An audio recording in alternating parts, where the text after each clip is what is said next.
Hi, I did a video, a YouTube video about 2 months ago on how I do my line holder for my Tenkara rods. And I did it kind of quick without a lot of detail, but I've had a lot of people respond back wanting to have more detail. So I thought that I would do that this morning.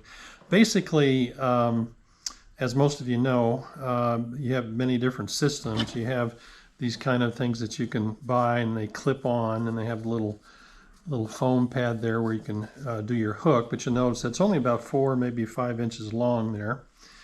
And then they have these foam circular holders of different types, some quite sophisticated, bigger in plastic with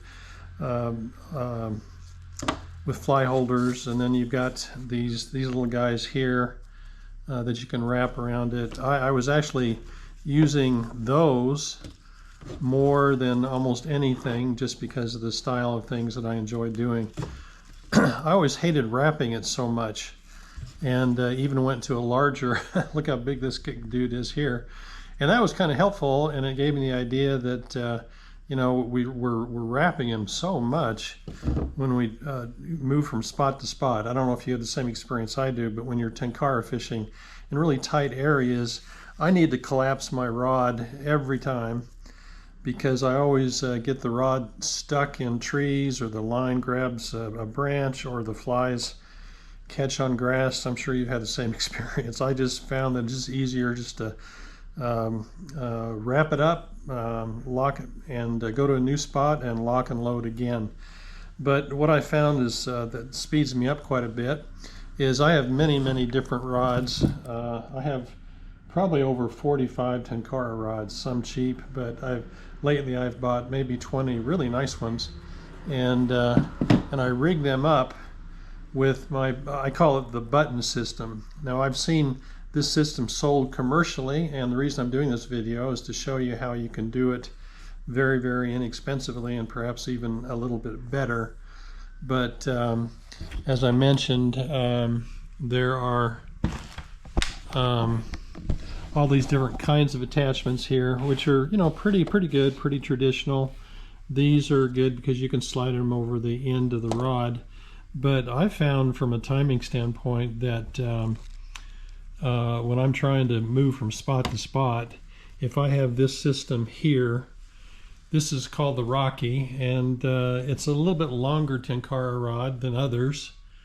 But see, I put a button on the bottom and a button on the top, and then when I'm wrapping a 1.5 foot to 3 feet each time that I pull it in. So if I'm ending my fishing in a particular pocket, I just pull it up, wrap it 3 or 4 times, and then the fly, I've got a double fly system here, but the fly can be connected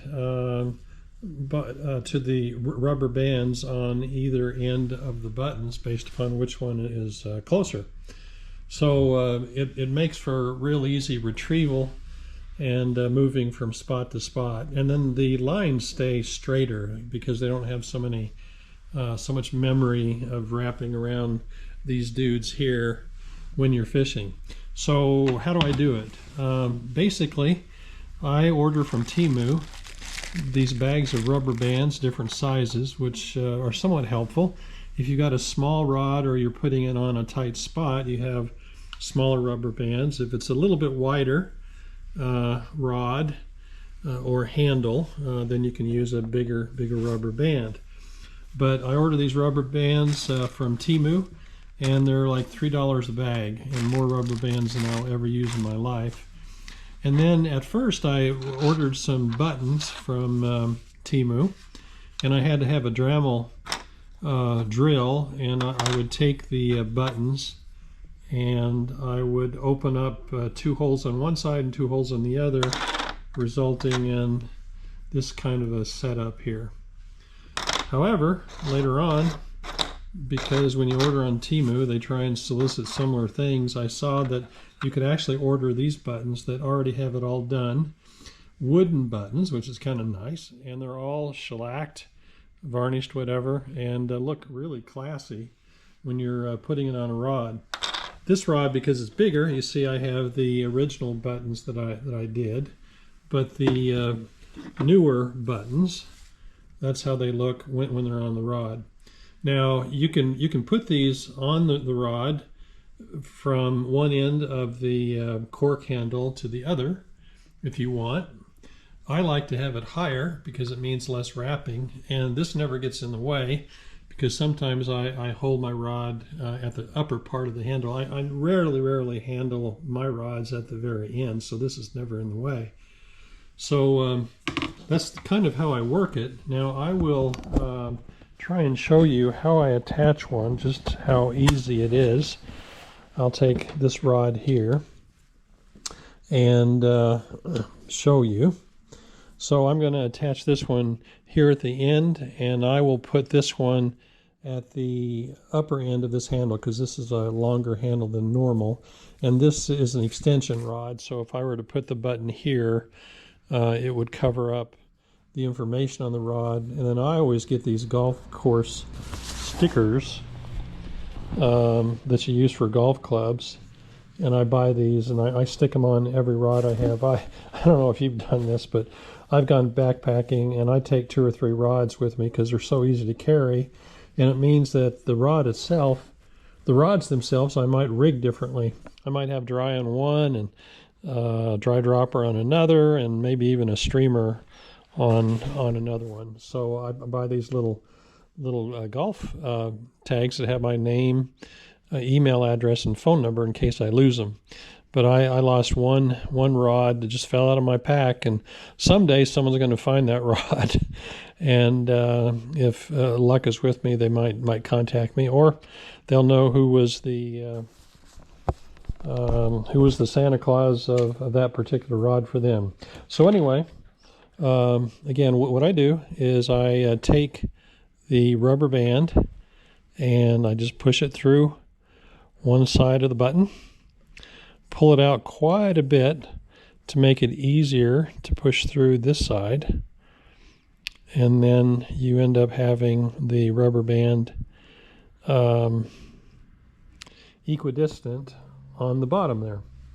And then what I do is I go to the bottom here and I kind of align it. I like to have my buttons on the side that all the information is there as well, just to tell me what the rod length is and remind me, what I'm doing and why I'm doing it.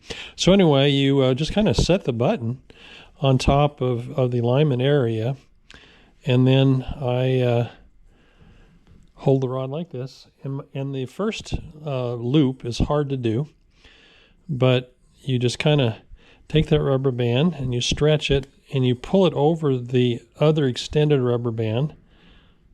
Push that button back through with your finger there. Whoops. I actually slipped it over the end there. I'm not a professional at this. I'm just trying to help you figure out how to do it on your own. And then I pull it up here and it just slides right over the top of that button. And once you get the first one in there, it's tight. It's not going to move. And then the other one that's on the other side, you pull that over and you don't have to worry about wrapping that around the other rubber band because it's already extended. Pull it over and voila, you're in business. So that is it for that one. So I will do the upper one here just to show you again. So I take the rubber band. I'm going to choose this one here because I've got a fatter end right here. I've got smaller rods that have, and if I'm putting them on the rod itself and the rod is narrow, then I use those smaller rubber bands. So I just kind of push that through here. It pops out. And then I'm ready to go again. Whoops, I dropped it. Whoops.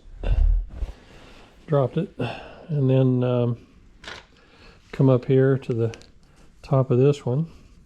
I look at the bottom to line it up, make sure it's in line with the information that I want to keep, and I pull this over here, over the top of the button,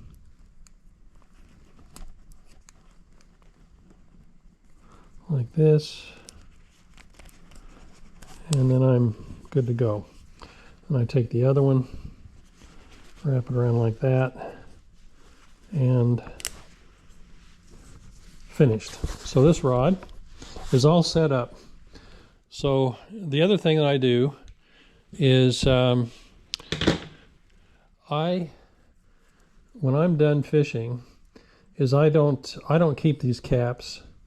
What I do is I take the Lillian and I bend it over the end, and I go to the first button, and the first wrap I do one wrap around here, around this top button, and then I go down to the bottom. And why do I do that?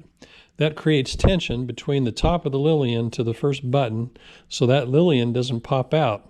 So if I have this in my pack and I'm hitting bushes or something, it's not grabbing anything to take that Lillian and or snap your rod tip. I've been lucky. I've never snapped a rod tip, but I can see how it can happen. So if I wrap that one time, and my memory now knows that I do that, so every time that I'm unwinding, I've got that little teeny loop right there. So I'll pull the line in, I'll pull the Lillian down, I'll wrap that once, and then I just start to pull it in. Only takes 3 or 4 wraps and you're done. You're not dealing with wrap after wrap after wrap and the wind grabbing the lines and all that kind of stuff. And you end up with a great setup, and then you take off and walk. And like I mentioned, this particular setup for me, I never hold the bottom of it here. I'm always holding it right here or up on top. And that's what I do. So anyway, this is cheap. These buttons are like $4, and you end up with 30 of them. And then these rubber bands are less than $5. So you're basically in business to accommodate, if you're a Tenkara rod addict like me, $10, you've got line holders for 20 rods or so. So anyway, I hope this helps. Glad you guys had some questions, and enjoy Tenkara fishing. Maybe I'll see you on the streams.